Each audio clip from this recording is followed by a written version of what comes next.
welcome to 30, Flirty, and Nerdy. My name is Juliana, and today I have Ben Stimpson here.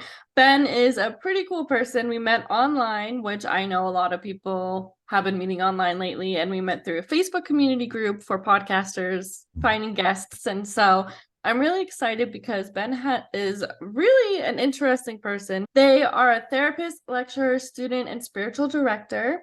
You have a lot of topics that you want to talk about, which is like ancestor veneration, power of story, and folklore, which we'll be getting into. You also are in school, which is really cool because you graduated in, was it 2017? You graduated, So or it's did kind you of go all over the back? place. Yeah, I started my BA in 2007 and I unfortunately dropped out in 2010. So I've actually gone back to finishing my BA, but I did do a psychotherapy program in 2017 to 2019. Yes. So kind of all over the place. And that's also really cool because you, at the age of like, what, 31, you did the psychotherapy, and then like you just are kind of going through school in your 30s now. And I know a lot of people are very hesitant about going back to school because they feel like they're a failure or finding it challenging because they probably dropped out in the past or whatever have you. And so you just have a really interesting story about what you were like in your late 20s till now. And yeah, I'm just excited to talk to you more about that because we have like been talking before, and just your story I find very interesting, and I want to talk about your journey. We were talking about Saturn return, and for those that who don't know what Saturn return is, it's kind of that midway from 20, 29, 30, 31, 32, and you're just kind of figuring out life in a whole new way. And Yeah. it's like everything that you have learned before is just kind of flipped on its head, and you're like, what the fuck am I doing with my life? Which is kind of like why I have this podcast, because it's kind of like a Saturn return podcast for people that are listening. Hmm. Because they find that okay, once you pass through this weird time, life kind of forms better to you and you're able to do what you want to do without feeling lost. But anyway, we're going to get into all of that. And so I'm just excited, and you guys are going to find Ben very interesting and intriguing, Hope so. as I do.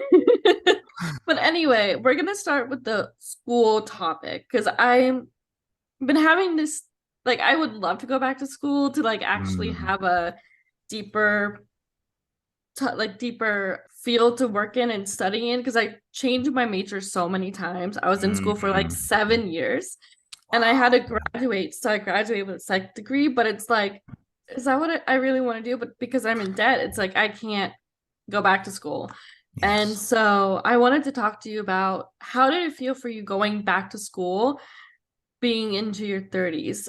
Did you find yourself Absolutely. like scared, like a failure? Did you find a lot of challenge in it? Because I know that's what a lot of people would feel like. Because that's how I felt. So I'm sure it's kind of worldwide feeling. So how did Yeah. you deal with It's that? Yeah, absolutely, Juliana. It's kind of a weird thing. So being in Canada, we have a little bit of a different situation up here. Kids aren't coming out from such massive, with such massive debt. Most of the people I went to school with when I started back in 2005, when I started my college diploma, they were sitting at maybe $20,000 worth of debt instead of like $100,000, right? School just costs differently up here. But that being said, people still, went with assistance, had debt. In my case, I started college first in 2005. I did a social service worker diploma, which up here colleges are like community colleges versus universities. So at that point, I was like, okay, do I want to get some more, because that didn't really feel like it was enough. 2 years was not enough for me, and I was like, I was 20. I didn't really know what I wanted to do in my life. I decided to do social work because it was one of the things on the list, and I was persuaded out of actually going and pursuing what I wanted to do, which was a history degree. Like I really wanted to do history, religious studies, something in the humanities, but I was persuaded out of that. So I came up to, okay, well, I want to go to university. So I applied and got into my local university. And at that point, I continued studying. And 2010, I hit a major wall and I dropped out because mental health issue. I was well burned out. I'd been working, I'd been working in residence life. Had a second job on top of that. I was doing full courses, and I was about to start doing a placement too. So I started doing a placement, and within a few months, it was too much. So I dropped out and moved back home with my parents, recovered from that, and then the years just kind of kept going. So I was like, I could go back to school, but it would be moving 2 hours away and trying to build money for that, and this and all the other.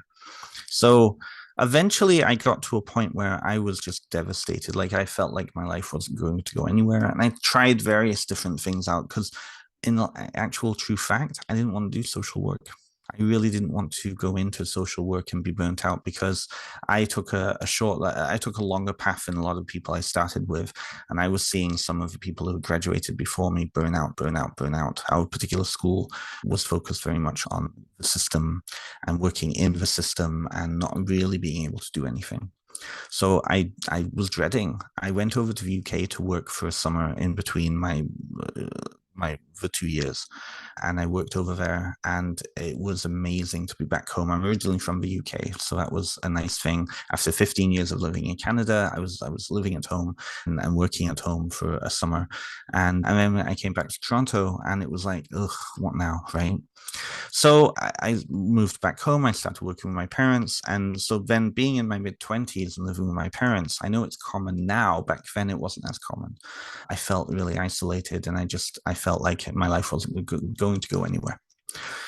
So in 2015, I got a weird sort of nudge. At that point, I'd been doing some vending. I opened up a small vending company. I was starting to go around and doing like vending shows and things like that, selling crystals, selling gifts and things. And I got a weird nudge. And that nudge eventually led me to, in 2017, applying to a psychotherapy program in Toronto. And at that point, I was a little older, I was mid-20s, and I could afford it. The program was pay as you go, so I was able to pay for it as I went, as opposed to have to go into debt, which was huge. And I retrained to in psychotherapy, and I commuted down. I moved to the city, and I commuted back and forth, and it was good. And as I was graduating in 2019, September of 2019, a few months later, the pandemic hit, and all of the clients that I had been working with, because I had to do 120-hour placement, all of them disappeared because no one could afford anything, right? So then I was like, okay, well, I've just moved down to a new city. I moved to a city that had two universities in town, and I was starting to rebuild myself, and I gained a good amount of clients. And at that point, I was like, God, how old was I now? That's the other thing with being in your 30s. You forget how old you are half the time. I was just gonna say I'm like 30. Let's see, I turned 30 in 2020, I think, and it's 2020. So I'm 31 right. Wait, I'm 31 right now. I'm turning 32. My birthday's at the end of December. So I'm like, wait, how old am I? Like, I have to think about it, but I totally get what you're saying. Mm-hmm. Yeah, it's one of those aging things, right? It's one of those aging things. But it's like all the pieces, especially with the pandemic. I found the pandemic really jumbled everything up because time just doesn't, like, it's weird now, anyways. So, anyways, 2015, I was 29, so that was my Saturn return. All of these pieces started coming to my life, and it all propelled me towards the psychotherapy diploma, and that really got me back into the mindset of being in school. I found myself in my Saturn return, and then all of these pieces like propelled me towards retraining. And it was nice because when I went back to the school, it wasn't a traditional university, it was a career college. So it was very much, it was just us and nobody else. So that really got me So back into the space. in the US, we call that kind of like a trading school for those that are listening. Exactly. So a trading school, the whole course was maybe 30 people, and that was it. So we became really tight. It was a 2-year part-time program, so I could work and study at the same time. And that really was good. That got me back into academia. That got me back into kind of studying mode. And so then in 2020, of course, the pandemic hit, and I had to rebuild my practice again. So I started writing. At that point, the government of Canada was giving us money to support ourselves. I was trying to rebuild my client base, and so I started to sit down and think, okay, well, what are some of my other goals that I want to do? Writing a book which is, we'll talk about that soon, my first book coming out, Ancestral Whispers, I sat down and I thought, okay, well, I'm gonna do this. At that point, I had several courses with clients around this topic. So I was like, okay, well, I have the time now. I'm being supported by the government. I can do this. I also started to think about school, like going back and finishing my BA, because not having a BA, only having a community college diploma, even though I had like spent like 3 years, 4 years at the university, that hurt because so many, at least in Canada here, there's a real hierarchy when it comes to education in psychotherapy. You know, if you don't have a BA, others will look down on you for it, right? It doesn't matter what the BA is in, it doesn't matter, right? So I was like, okay, well, I'm going to, this is where we get to the good part. There are two universities in town. They have really good programs. I'm like, I'm living here. I can support myself. I have a client base that's supporting me. And so here I have a good funding source of money. I think I could do this part time. Like to finish my BA would I contacted the schools. They said to finish your BA, we would give you 50% transfer credits, and you would have to do half a degree, but that would only be 2 years, and you can work it around your schedule. That's no issue. And I had no feeling of like that this is going to be daunting. In fact, I think this speaks more to my kind of ego from where I was at. I was like, oh, this will be easy. Right? Meanwhile, when I actually got into the program, I applied in, I think I applied in November and I got in December. And how they had done it was I applied for part-time so I could start in that January. So I was literally within 6 weeks, I was sitting in a college, in a university classroom again. And I was like, well, I don't, I transferred into liberal arts so I could choose whatever courses interested me. And that really helped to like really get me into that mode again. And then when I got in, I was like looking, I had 20 classes I needed to do. I'm actually almost finished now. I've got one more semester left. This was last year, January. And thank you very much. Thank you. I started to look at kind of, okay, well, what do I want this degree to be? Because I already have psychotherapy training. I don't need to gain any more psychotherapy training. I already have the social work education, right? I already have a diploma in social work and, a part-finished degree in social work. So what is this degree going to be? Is it just going to be for fun? Is it just going to be whatever class I want to take, right? And I'm one of those active learners. I love learning. So I was like, okay, well, no, that doesn't sit with me. So I started to explore, and I kind of hacked the system a bit. What I did was I went to the advisors, the arts school, the department, and I said to them, do you allow double dipping? Now, double dipping is when you can apply a single course to two different minors. And they said, yes, you can. So I was like, okay, well, this makes a lot more sense because when I transferred in, all of the breadth requirements for the liberal arts degree that I'm doing now were completed. So I just had 20 electives I could do. But knowing that I could apply a single class to two different minors was huge. And back when I was in university last time, I didn't even think of minors because, when you're 19, you're just trying to think about, you're a sponge, you're taking it all in. Having had that previous university experience before, I was like, okay, this is an opportunity. So I looked at courses, I sat with the advisors, asked them very specific questions, and now I'm going to be graduating with a bachelor in liberal arts with a minor in medieval studies, classical studies, and religious studies. Because all of the classes that I've taken can cross-fit into all those three minors. That's really cool. Yeah.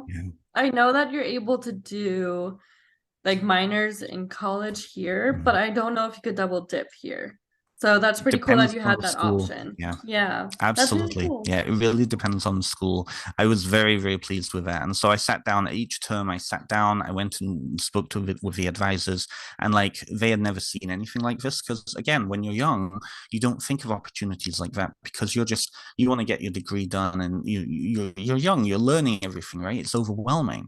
And with me being a little bit older, I especially being in the topics that I love, like I love medieval studies. I'm from the UK, surrounding us all the time. British history is everything like classical and medieval and pre-modern, everything, right? So it wasn't new to me. What I found struggling was being older in a classroom full of young people. That's some of the struggle there. So long-winded Right. answer. I hope that answered your question.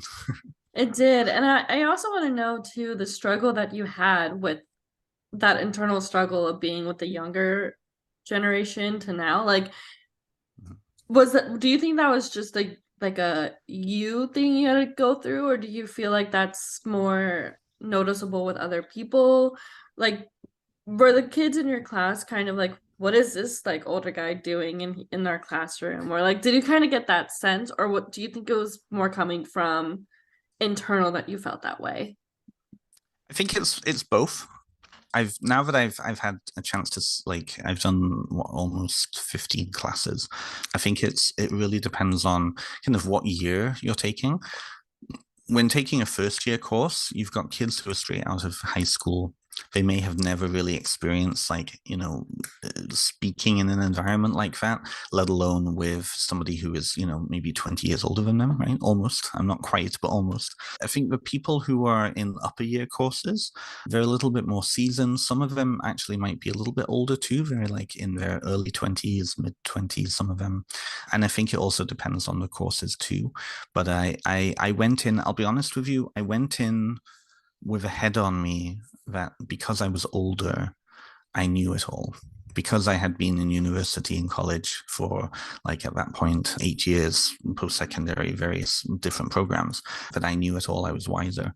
And that really kicked me in the ass because with some of these courses, you have people who they are really enjoying these courses. A lot of these minors I'm taking are ones that people find later in their university career. So, I took a couple of first year courses. Most of them are upper year courses.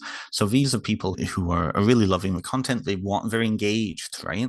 So some of the conversations we were having floored me, really humbled me. First of all, how intelligent a lot of the younger people in the class were, how engaging they were, how they thought about issues. And I think that also speaks to some of the professors too. The professors have learned how to engage students because they've been teaching for like the last, however many years. Whereas my only frame of reference is when I was young and their age, back when I was in university the last time, right? It was a struggle at first. Once I actually got into the course and the material, though, it was great. I often have to sit back though and think, okay, I know the answer, but the question is being asked not for my benefit, but for the benefit of the others learning, right? So I need to shut my mouth. That's really There's kind of also, cool. yeah, Sorry, I it was just is. gonna It's say. oh no no no. It's okay. No, it is kind of cool. It is that like learning. Okay, this is a facilitation thing for others. It's not about me showing off, me knowing that I know something. But Hmm. also, I've had humbling experiences where I thought I knew something, gave the answer, and it turned out not to be right. And I'm like, wait, but I learned that when I blah blah blah, right? And so it's been a really big learning opportunity for me, and that's been really powerful.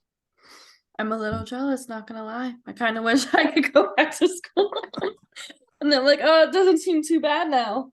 So that is, yeah, that's definitely a humbling experience, as you said. And I feel like you're able to take a step back and see the picture from a whole different viewpoint. And I feel like you're able to really focus in on the lecture because I knew when I was back in that time, I was like, oh, I just want to be done. Like, I don't want to Yeah, be here anymore. Like, I don't want to be sitting in class. mhm, And I used to love learning too, but I feel like now I look at it at a different approach, kind of like how you did.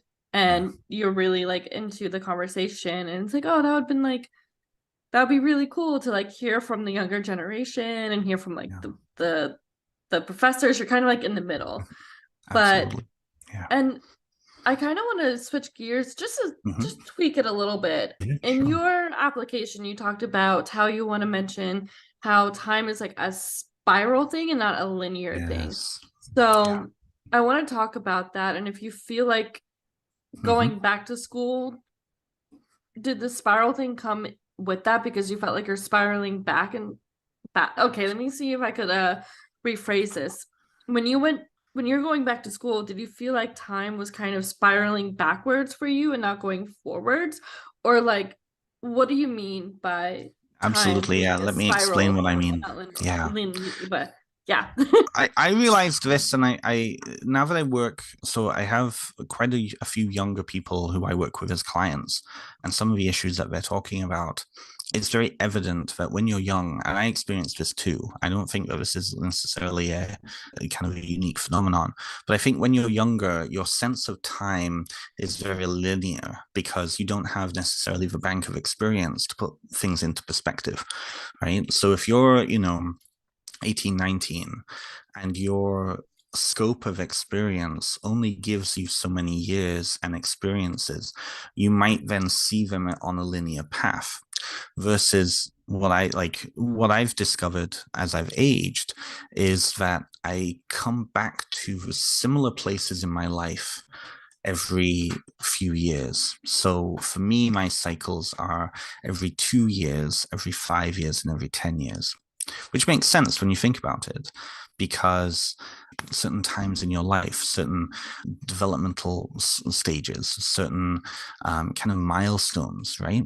When you hit 20, when you hit 30, and when we hit 40 eventually, those are like big cultural milestones, right? Those are your decade years, right? But I also started to notice that every 2 years, similar patterns were happening in my life. And I think that's different for everybody. Everybody has different sort of cycles. So, when I'm 36 now, I can think back to when I was 26 and there were big things happening in my life. I can think back to when I was 16, there were big things happening in my life, right? It's not the same stuff, but I'm in a similar developmental place. So, kind of thinking about Saturn return in that way. So, Saturn return is, at least theoretically, when you return back to when Saturn was in the same place in your astrological chart, and so it tends to be a time of kind of the next stage of your life. And you think about it. I mean, this whole podcast is about that, right? Your 30s. I could not be doing what I do now in my 20s. I just didn't have the same experiences in life to give me that perspective. I think perspective is huge in that. So, what I've really come to understand then is I might be in a similar place, but I'm not the same person. And that's key when it comes to thinking of time as a spiral as opposed to a linear time, because I can now anticipate things that might be coming up for me because of it happening to me years ago. But now I have equipped myself with the experience of 10, 5, or 2 years ago, right? So you're using the spiral kind of technique as looking back and then kind of transitioning your future to like prepare yourself to what's to come because of the patterns in your past that you recognized as a Absolutely. spiral. Okay. Absolutely. Yeah. It's those cycles of Yeah. time. It's like those concentric circles and cycles of time. And that's a worldview. I'll be honest with you. Not everybody's going to see time that way. But for me, I found that was a very powerful reflection tool for me to think about my life and put things into context. And I did notice that like with the 2 years, for example, I started school 2 years ago. I'll be finished within a 2 year span. Where I'm coming up to in December of this coming year was kind of where I was 2 years ago because I was just starting that university course, right? Same with when I was in school previously for psychotherapy, it was a 2 year course. So when I was coming to the end of that, I was in a very similar emotional place of anticipation for the future, of hopefulness of the future, as I was 2 years before when I started it, right? Yeah, it's interesting and I feel like because we're kind of in that midway point of life, I guess you could say. I mean, like we're halfway to 60. Mm-hmm. And like we were when we just started what 18 like high school 18 and Mm-hmm. going into college and all that. You're right. Like we didn't have that much experience as we do now. And it's like we lived half a life almost, which is kind of scary to say, but I also know now the half life moved up to like 40, Mm-hmm. 45-ish around there. But even then it's like we're getting there and we're able to kind of see, like you said, like how we felt about certain things in the past, like after each kind of mark. And with Saturn return, it's kind of like taking a step back and really looking at all those patterns and being able to recognize that for the future, which is really cool. It is. Mm-hmm. Yeah, and Yeah. so I wanted to ask you too, since we're talking about like, you know, going through the process of going to school, getting new degrees, doing all of this stuff, have you found ways to reinvent yourself aside from going back to school within like personality, friends, family life? Did you see a big switch in that too? Absolutely. Absolutely. And all of them are connected. I know we were talking about this before previously outside of this recording. So many of the aspects of my life right now work off of each other. My professional, my spiritual, my social, kind of my psychological, all of those things are working off of each other. I'm not sure it's reinventing, but it's definitely distilling. I see myself as a distillation process. I work with that idea of like alchemy, this certain idea of like soul alchemy, for example, which is burning away all of the excess and the impurities and really coming down to a pure essence. I tend to work a lot with spiritual psychotherapy in my work. And it's that idea of concentrating who I actually am so I can become more aware of that. So a very good example of that is 2 years ago, I uncovered for myself that I'm non-binary. And that was a huge weight off my life because up until that point, for so many pieces, I don't know which strain to think about. Up until that point, I had been a very, very angry person. Going back to cycles of time. So when I was 8 years old, I moved from the UK to Canada, and it was one of the worst things that ever happened to me because I came over here. I had a lisp, I had an accent, I didn't know the culture, I didn't have friends. All the people that I grew up with since we were very little were all back in Wales. And I was surrounded by people who didn't want to know me, didn't care about me, all of this. So for me, at that moment, I had a weird relationship with control in my life, and I was constantly trying to find ways of trying to find control in my life, and that unfortunately made me a very bitter, angry person up until really only a few years ago. But I noticed that when I was able to, I went through a very healing process around that. I did quite a bit of therapy. I went on, I don't know if I can really say, I don't think I'm going to say, but there were certain substances that were used, and I was able to finally put into perspective how much I was actually at fault in my own misery, right? I was perpetuating my own misery and destroying my relationships with people because I needed a sense of control in my life because I felt like I didn't have any, right? As soon as I put all of that understanding together, and I was able to put aside that feeling of despair and anger, then suddenly I was able to look at myself in with different eyes, and I could start to deconstruct those ideas of who I was aside, and I took ownership of my life. And that was only a couple of years ago. That was only about 3 years ago that I really cemented that process. And it had started when I was 29, back in 2015. I had some bizarre experiences happen that I think really propelled me forwards.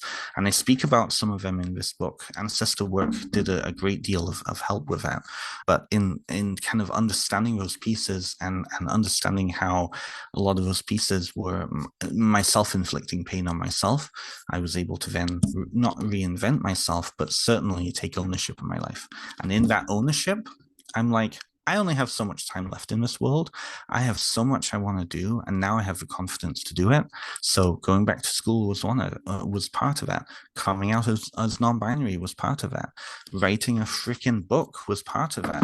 You know, if I could tell myself from 7 years ago where I am now, I think he would be very proud of who I am now.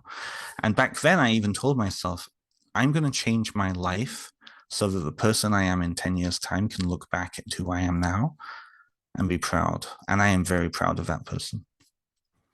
Mm. That's amazing. I'm still learning about the different terms of LGBTQ. And so when you mentioned that you're non-binary, I'm kind of like, okay, that I because I actually last night just kind of did research about what everything meant. Oh, So it's yes. kind of mean like you feel like you're non-gender conforming, correct? Exactly. Yes. So non-binary basically means I don't identify myself through this particular lens of gender. So Mm-hmm. so many of the ways that we identify ourselves are through quite limiting kind of singular things. For example, Yeah. I'm seeing you have black hair, right? Mm-hmm. So is having black hair a big part of your identity? I mean, it's just my hair. It's just your hair, exactly. So Yeah. why then would we ascribe so much identity to gender, right? That's so non-binary for me means I'm not female, but I'm not male in the way of like society constructs that. I'm just me.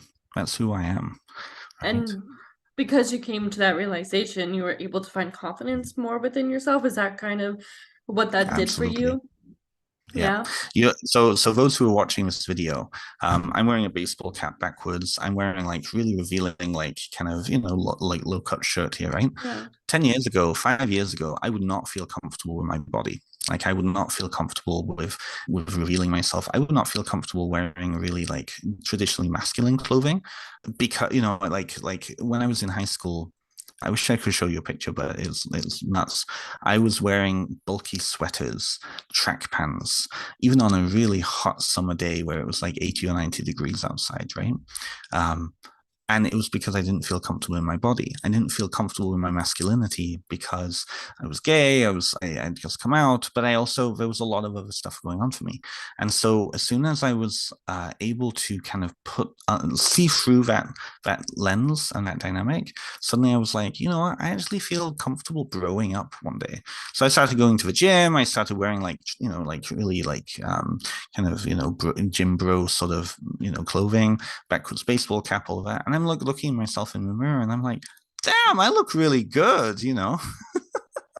I love that you're able to feel comfortable in yourself after like kind of getting all of the, I guess, terms of identification to who you are. You're able to be like, okay, yeah, this is who I am, and you find that confidence, and like you said, you're able to go to the gym and able to like feel better within yourself, like outwardly as well as physically. It just definitely, I feel like, helped you be more, I guess, mature in yourself. This is And where the word reinvent comes in because yes, you said something exactly. very in particular in there. Feel comfortable in myself. When I actually started feeling comfortable in myself, and again, I don't think I would have been able to do this when I was in my 20s, just for myself, right? Then I could start to reinvent myself. That I could play. I could figure out, like, okay, maybe I can experiment with this, all of that, right? And find out what really does feel comfortable to me, you know? Mhm. Yeah, no. Yeah, And that confidence builds on confidence. That's right. something I work a lot with clients on. Confidence builds on confidence. If you wearing a particular type of clothing or a particular color or experimenting with something is going to give you that short boost of confidence that can be a seed that you can build off of. And I also think that, coming back to your podcast theme, I think that when we hit our 30s, we have enough life experience to put things into perspective that we stop caring about things. We stop caring about Yeah. stupid things, right? Oh my God, 100%. Like, since like being on my own, living on my own apartment, Mm-hmm. being able to really find who I am again, I'm starting to like wear different types of styles out and about, and I'm starting to like decorate my place how I want to decorate. I'm starting to kind of really feel more me, but now it's like I'm able to really experiment, and like I really want to dye, like I've been wanting to dye my hair for so long. Like I wanted pink bubblegum hair Yeah. at one point. And Mm-hmm. it's like I don't know if I could do that now, but I could definitely like play around with wigs and play around with color. Like a friend of mine is hosting, well, we're going to a party here in Vegas, and it's like a funky, like Um, I don't know what it's called. It's like a very like futuristic anime, bright colors, and mhm. I have this outfit that I planned. Let me show you. I think I'd love to. Let's see. Let's see. it's Let's have so out of my comfort zone. Like a. it was really hard coming up with it, but I was actually able to like find a top that works now with it. and like these bright ass what is it? Like space shoes and Love it. Oh, I you love see it. it. Let me I see if I love can send it to it. you on Facebook real quick so you could actually see what it's like because it What is it's like. Yep. crazy and it's just like the it just goes to show that the finding your style and like being comfortable in the clothing that you're in, it's like okay, like Hmm. I'm trying to find more of who I am Hmm. inwardly that I could show other people outside. Absolutely, absolutely. But And I will say this, I think that was one of the biggest learning pieces for me going back to university and suddenly being mhm, surrounded by a lot of younger people.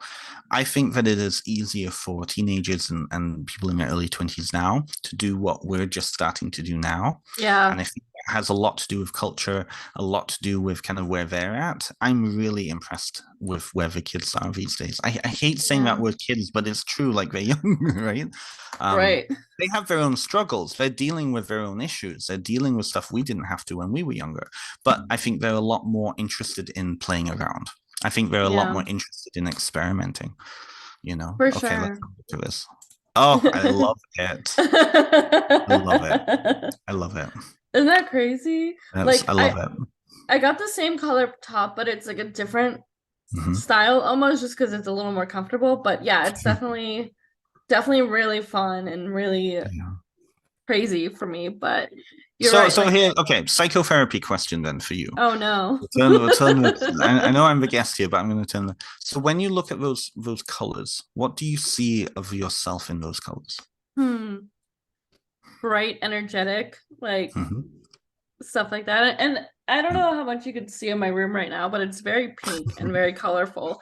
Yeah, So it's like kind of bringing that onto my body. It's definitely weird, but I think it's gonna be yeah. fun. Yeah, So that's exactly it. Color yeah. is huge. I actually, with my clients, I have a big. Well, when I had my physical office and virtual now only, but I had a big bowl of stones, and they were all like I have crystal crystals stones. everywhere. I love it. A technique that I found was very useful for anybody on kind of a self exploration journey was I asked them to think about that part of themselves and then pick a stone that they saw reflected that. And we would talk about it. I had a whole session once with somebody around lapis lazuli. What is it about lapis lazuli that reflects?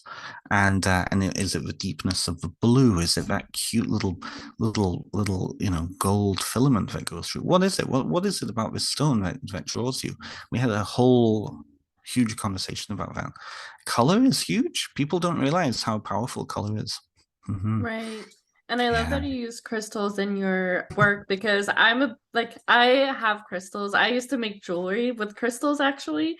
And so like I have a whole setup. Like let me just grab some real quick. Hold on. See, Uh, let's see. sky. So like here's some crystals that I have right now. Oh, love And you it. mentioned Love lapis it. lazuli. Hmm. There's Yep. that one here. And Hmm. then I have this one. Like I these are just like a little bit of what I Hmm. have, Hmm. but Love carnelian, it. I love it. right?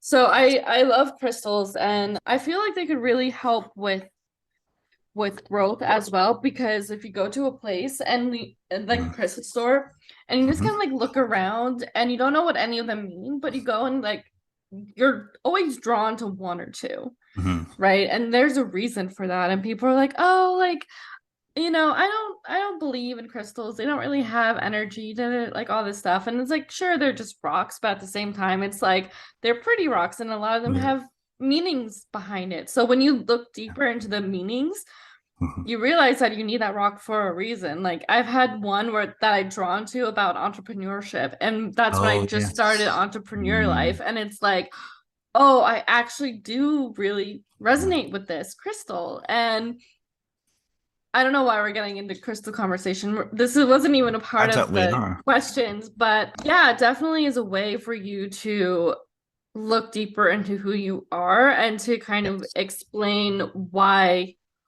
you're going through what you're going through in terms of, oh, this crystal is telling me I need to focus on this specific thing.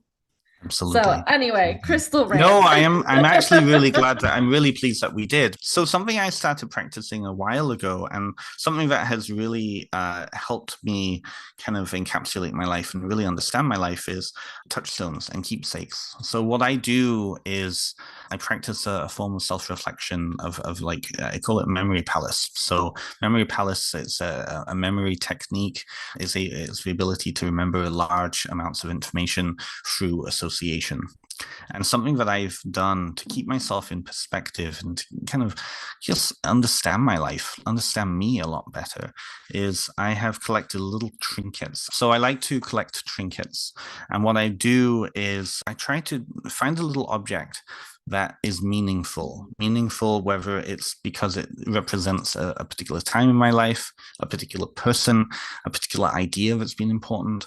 And I found that visualizing my life in that way has actually been very helpful in putting perspective into my life. And especially as I age, and I think most people do when they're in their mid-30s, we start to understand that, we're not going to be around forever. Not when we're like 20, where, we've got 80 years ahead of us, hopefully. I think when you start to get into that phase of middle age, you're like, okay, yeah, I need to start thinking about like, what is the next goal? So what I did was I collected all sorts of little trinkets, right? And what these allow me to do is they allow me to honor those parts of my life and those parts of myself, and also kind of keep it secret too, because, I have a collection of stuff here. Nobody really knows except me what it all means. In thinking about kind of like my university career, going and buying like a little pin like this. This is the pin of my university. This isn't just a pin. This is all the work I've done, and I can hold it and I can feel it and I can touch it. And when I have it on, sometimes I'll have it on like on my cap or something like that, right? It means something. It's like a little, okay, I'm proud of this little thing, but it's really that big thing inside of me, right? So I think crystals do the same thing. We can work with crystals in the same way, meaning we can bring meaning into our lives. We can bring vision. And that's really, I think, what all of this is about envisioning who we are, right? Mm. Yeah, I love that you collect trinkets because people making scrapbooks with photos, it's kind of like Exactly a the same. viewpoint of your life and who you are. And of like you said, it's for you, it's not for anyone else, and that's special.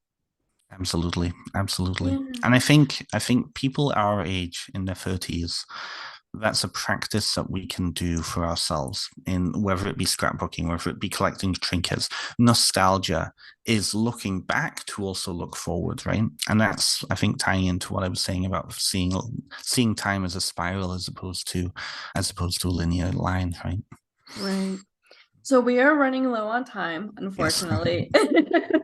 I just looked at the time and we've been talking for about like an hour Oh wow. almost, which, and because we started at what, like 11, and that was before we even began to talk more into our conversation, which is really fun. We might, if you're up to it, do a part two because I've been really enjoying this conversation. Absolutely, yeah, anytime. But yay, but I wanted to ask you the very big question that Mhm. this podcast is centered around of is, what advice do you wish you had before turning 30 that you could tell those that are just starting their Saturn return? What advice do you wish you had, and what do you hope to gain in the next coming decade of your life? Because you're kind of going towards that same feeling that those at 29 are having, probably going Mhm. into your 40s. So like you're 36, right? Mhm. Mhm. Yeah, so So if you you're kind of like inching up into that space now. And so like what would your advice be to people listening? two pieces of advice.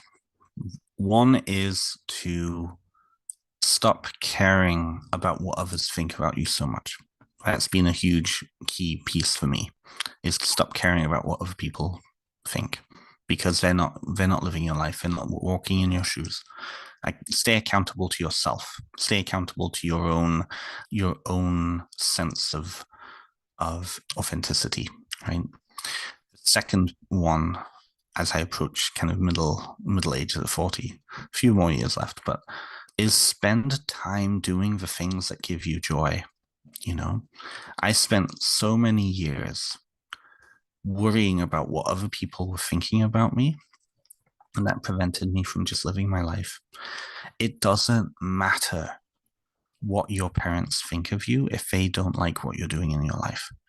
Doesn't matter, because they're going to die and you're going to have to live the rest of your life, after they're gone. It doesn't matter. It doesn't matter gaining somebody else's approval if their approval is based on their own vision of who you are, right? Doesn't matter. The only thing that matters is that you can wake up in the morning and feel that you are in a place of not even authenticity. We'll say authenticity for now. Yeah. That you can sit and honestly tell yourself at the end of the day, you know what, I am being authentically me. Right. That's the biggest piece I would say. The struggle with that is that I can say that to people, but until they actually go through it themselves and come to that realization themselves, it won't land. Yeah. Yeah, thank you so much for that. And that is another big theme of this podcast that I've been noticing is being authentic. You should be authentically you, even though it might be hard at first, but then saying that, oh, I don't give a fuck anymore, I'm just going to do me, is so powerful that you don't understand unless you actually make that switch, like you said, and then you're able to fully come to terms with it, fully be like, okay, I don't care what other people think. I'm just going to do what I do, what makes me happy. I'm going to have all the nerdy things in my room that I wouldn't have bought before. And it's going to make me really happy inside. I'm going to dress how I want to dress. I'm going to be who I want to be. I'm going to, love who I want to love and just kind of live life as a human who doesn't give a fuck what, being authentic. Mm-hmm. Exactly. And you said something very interesting there. You said, I'm just going to be happy. The key to happiness is about reclaiming for yourself your own value, right? Mm-hmm. And I think at that point, we start to then realize that happiness is a temporary thing. Contentment is the long-standing thing, because you'll be like that. Life is like that, right? Peaks and valleys. But if you can stay in that mindset of that middle zone, that's contentment. You might not be happy from day to day. You might be really sad from day to day, whatever it is. But if it's like contentment is being able to then see overall, okay, yeah, I'm pretty content. Yeah. That's amazing. Thank you. And before we sign off, I want to do a little bit of late housekeeping, which I should have done in the beginning, but it's just me. Anyway, I want to mention to all the listeners out there that if you are interested in finding more about the podcast, if you want to know more about behind the scenes, kind of like listen to full recorded audio that is kind of like raw, unedited, you could do that over on my Patreon. The link will be in the show notes. Thank you to Benny, who is our Patreon as of right now. And also, if you have any questions, concerns for future guests, if you want to be on the podcast yourself, just let me know and we could set up a time and hang out and tell your story of your 30s and anything like that. Just send me a message. I'd be happy to chat with you. And thank you to everyone so far that's been listening to the podcast. I really, truly appreciate you. And thank you so much, Ben, for coming on the show and for being an awesome guest and being vulnerable. I really appreciate that. It was a pleasure. Thank you so much for having me on. I will plug myself though, if that's okay. Yes, of course. If anybody is interested. So I do have a book coming out in September. It's on ancestral veneration and doing ancestral work. I found that was very, very important for me as I entered into this stage of life. You can find out more at www.benstimpson.com, as well as all my other offerings. Thank you so much for having me on. You're welcome. And I'll put all of your information down in the show notes for people to get in contact with you and find your website and all that good stuff too. Yay. Thank you so much. And I hope everyone has a great day. Hey friends, thank you for listening to today's episode. Please take a moment to follow and review this podcast so it could reach others. Also, if you leave a review, I'll be sharing your review in the next episode. Lastly, if you want to be part of this growing podcast to chat about your life, your profession, passions, or if you have advice that you wish you had at 30, please sign up at the link provided in the show notes. I would love to have you as a guest on the show. Thank you so much for listening, and I hope you have a wonderful day.